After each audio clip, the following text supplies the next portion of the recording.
বাড়ি থেকে দাঁড়িয়েছিল, আপনি বাড়ি ফেরালেন, কি বলবেন? দেখুন, এটা আমাদের যেটা আমরা বলেছিলাম যে আইনের শাসন আমরা নিয়ে আসবো, সেটাই একটা প্রথম ধাপ।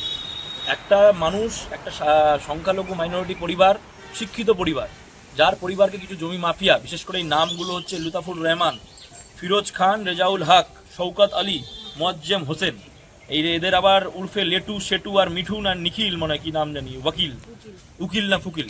তো এই যে এই সকল দুষ্কৃতীরা পূর্বের যে বিধায়ক ছিল তারই নেতৃত্বাধীন এই জমিটাকে দখল করতে এসেছিল। এদের দখল করতে এদের প্রথমে হুমকি চমকি দেয়, যখন এরা না মানে তখন এদের আইনের ভয় দেখিয়ে, বিভিন্ন মামলা, ফলস মামলার ভয় দেখিয়ে জমি দখল করার প্ল্যান করে। পরবর্তীতে পরিবারটা না মানার পরে যখন কোর্টে যায়, দ্বারস্থ হয়, তখন এই পরিবারকে জানে মেরে দেওয়ার হুমকি দেয়।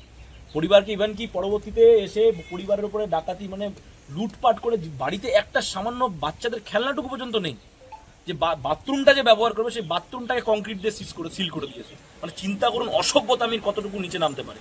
মমতা ব্যানার্জির যে আদর্শ, যে সংখ্যালঘুকে খালি ব্যবহার করবে দুধাল গায়ে হিসাবে, এর বাইরে আর কিছু তাদের অস্তিত্ব নেই, এটা জলজন্ত প্রমাণ।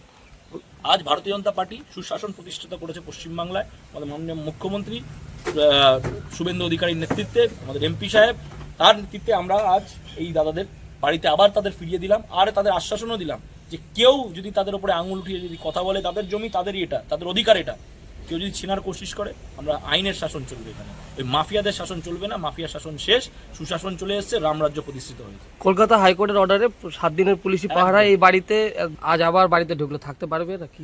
একদম বলেছি তো, রামরাজ্য প্রতিষ্ঠিত হয়েছে, পুলিশের আইনের শাসন চলছে।